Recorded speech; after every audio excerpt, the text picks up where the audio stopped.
The CAGED system. What is it? What can it do for you? I would argue as a guitarist that the CAGED system unlocks the fretboard. The CAGED system is a fantastic visualization, especially for learning and mastering chords. All of the chords on the guitar are derived just from 5 shapes that spell out the word CAGED. The CAGED system, in addition to chord playing and rhythm, it is also a great visualization for your lead playing. So what is it? How can we use it? Let's go through it right now. And please don't forget to hit that like and subscribe button. If you are a beginning guitarist, you've probably at least learned 5 basic chord shapes. They're all in the open position of what I hear some call the cowboy chords. And those chords would be C major, A major, G major, E major, and D major. Those are our 5 shapes that we're going to use to build the CAGED system. Now, I first want to teach you how to make all 5 of those shapes into bar chords. If you've learned bar chords but you skipped the CAGED system, you might not have learned all 5 of them. So I'm going to take you through a systematic process that shows you how to turn all those chord shapes and really any chord that you can play in this open position into a bar chord, a movable chord. Step 1, I'm going to demonstrate with the C, which is one of the harder ones to do it to. Most people who learn those bar chords without learning the CAGED system just learn the E, A, and D shapes. So you've probably, if you're one of those players, you've probably neglected this shape. What we're going to do is we're going to take this shape and we're going to re-finger it so that we free up our index. Our index is going to cover whatever strings were open above the nut. So we don't have to go this far, you can, but your lowest open string was the G. Next, I'm going to move it to someplace in the middle, because too low you have to stretch, and too high you might feel like your fingers are scrunched up against each other. You can master those areas later, but we're going to take that chord and we're going to move it to the middle. That's a C-shaped F chord. My lowest note is what determines that it's an F chord. That's going to be the rule for all 5 of these shapes. If we take the A major, you've probably already refingered it and made a bar chord. Maybe you haven't, I shouldn't assume. Beginners have to start somewhere. These might be new for you. For the G shape, refinger it, free up the index. My pinky's covering 1st and 2nd strings here. My open strings are in the middle. That's quite a stretch. It's going to be the hardest one, to be honest. And it's going to be, not only is this the hardest one, but a lot of players will say, man, I don't get any use out of this one. But there are other chord shapes that will be derived from G shape that you might get a good use out of. All I did was add an add 9 in the middle of that. It's a beauty now. Next shape would be E. Take your E major chord, refinger it, index is free, move it to the middle, and now you have an E-shaped A major. If we take a D chord, there are really 2 ways to finger your D chord. You can refinger it, free up the index. 4th string is the only string we have to worry about blocking with the index. And you have a D-shaped G chord. Hear the difference? It's a higher version, okay? We call them these bar chords, but really that's only covering 1 note. I don't have to cover anything more. But these are all movable chords, and that's part of the magic here. So that's how we make bar chords out of the 5 shapes. Now, for the CAGED system itself. I'm going to start with the open C chord. And the bottom of this chord shape, which is right there, the 3rd position, is the top of the next letter, so A. So I'm going to play an A-shaped bar chord starting from 3rd position, and there it is. Multiple ways to finger this chord. I've even seen people use 2 or 3 fingers there to get it. If you want to play every note, you got to get the first string G to come through. Bottom of that shape, 5th position, is the top of my G shape. Dirty little secret with the G shape, and this is especially a good tip since it's going to be a tougher chord for us. The hardest bar chord probably is this middle finger on the 5th string. I can take it out. I can gently let the tip of my, what is that, my 3rd finger, it'll just touch the adjacent string and mute it just a little bit. I won't even miss it. Also frees that finger up to do other things like I did earlier with that add 9. I like that add 9. That's on the 3rd string.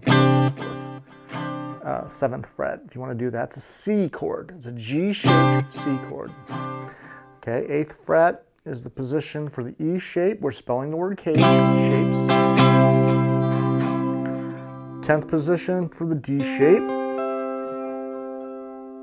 And you're going to be tempted, if you keep going, to start, since your pinky's on the 13th fret, to start 13th position there for the C shape to keep going, but really you want to do 12, because these 3 notes, that little circle or pyramid, as you might look at it, that's part of your C shape. So that's the CAGED system for major chords. For minors, we're going to have to learn a couple, like an extra trick or two. Out of the 5 chord shapes of CAGED, C-A-G-E-D, 3 of them are more flexible. They give us more mileage. I call them the trinity of the CAGED system, and those 3 spell out E, A, and D. That's the lowest strings on our guitar. You could also think of the Drug Enforcement Agency as a way to remember them. Those shapes are really the only useful ones most of the time for making minors. So, and that is because of the way they're voiced, and specifically the way thirds are voiced in those chords. So if we start with open C again, this is major. If I wanted to make this one minor, because it's not in the trinity, I'd have to take that 3rd and flat it. That's a hard fingering. Might refinger it like that.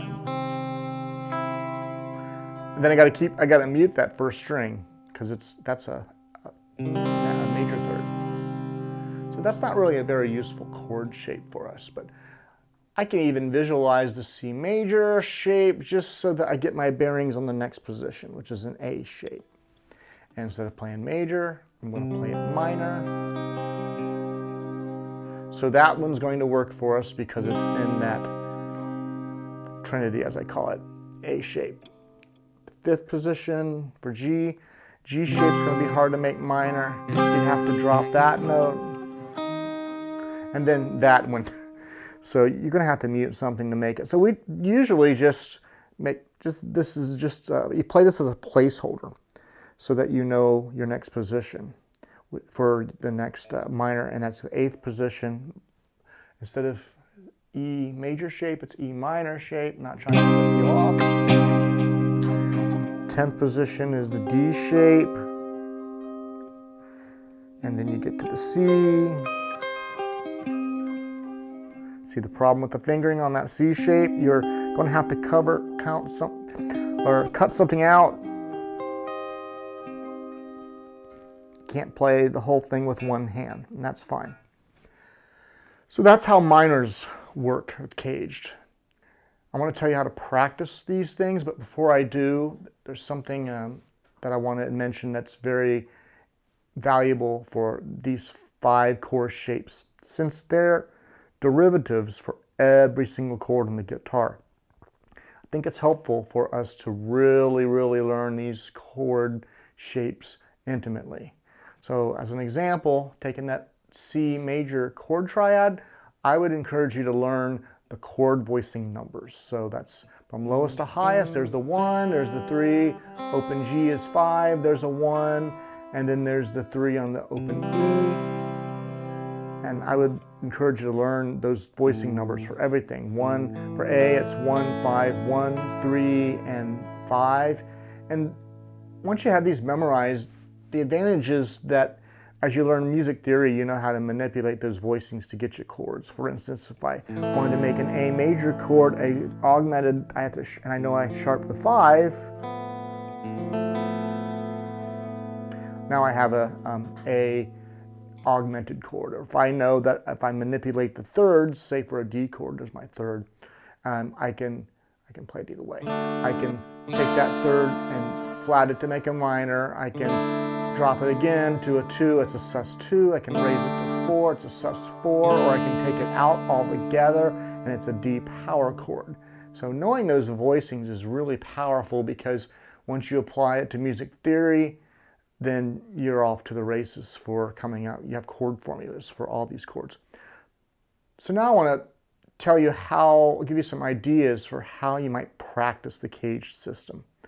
So obviously the most straightforward way is to just take any chord. Take a G, I'm in the middle of the CAGED. G shape connects to the E shape, connects to the D shape, connects to the C, etc. And you just practice going up and down. And that's one way to practice the CAGED, okay? For minors, if it was G minor, I would be like that. That one really gets hard to play like that. That's a tough chord, so I'm just at the 15th fret playing a partial. That's another little secret with the, as your chords get higher, you're going to be less concerned about the lowest note, so you can start playing partials with that. And that's something I do with the G shape. If I'm playing a G shape, instead of playing the whole bar, I'll take the 6th and 5th out and just play 4 strings of it, and it works beautifully. But I rudely interrupted myself to show you that with the high partial chords. But what I wanted to say is, obviously one way, most logical way to practice these is go up and down the fretboard. But that might get old for you or lose your attention. And in my video on how to make practice fun, I said boredom is a failure of creativity. So if we can find little ways to be creative, and if we can find little ways to be musical, we can make practice more interesting. So one thing you might do is take a song that you know, that you don't have to think about, that's easy to play, that's chord-oriented. I'm not talking about riff-oriented music. And you might just say, I'm going to substitute out one of the chords every time it comes around for a bar shape that I normally don't play, maybe I don't really know very well. So I'm thinking of House of the Rising Sun. It starts in A minor, right? Forget the arpeggiation thing for a moment, because that'll throw us off maybe. Just keep this simple. I mean, you can arpeggiate it, but just by strum it. Every time the C chord comes around, instead of playing the open, let me try a different one. So I'll do this one. And then next time, try that one. Maybe the next time I'll do that one. Even though I know it's too high, you wouldn't play that one in that song at that point. Maybe every time the F chord comes around, I go to a different F chord, all right? So it's just a way for you to practice the CAGED system and have to think about it, but you can do it within a more musical context, and it might keep your attention. The next level up from this might be to practice the same song in a new position. Maybe you avoid open chords. And I realize a song like that might sound better with the open chords, but part of this is just for practice purposes. So the A minor has to be that A minor. I don't have one in this one because I got to only choose E, A, and D shapes, right? And then there's a C chord. I'm going to try to stick with that third position box as much as possible. Okay, and then the D chord, and then there's an F. All right, then I got to go down to there. So my minors, I got to be a little, I cannot stick within the box, okay? And then the E chord, or I can do that one, kind of both close to that area. So you're trying to stick within one zone of the fretboard as much as possible, realizing that you have to give a little more liberality to the minors, because we don't have the flexibility as much with only 3 shapes. But that's another way you can practice the CAGED system. So again, don't forget to like and subscribe. I appreciate you watching, What do you think about the CAGED system? I'd love to see your comments. So here is the tablature of the CAGED system with all of the chord shapes that we've gone over, seen on the fretboard, starting with the open C. You can see the C chord right here, the open C major. So that's the C shape, and right here is the A shape, and here is the G shape, here is the E shape, and finally here is the D shape. Thanks for watching.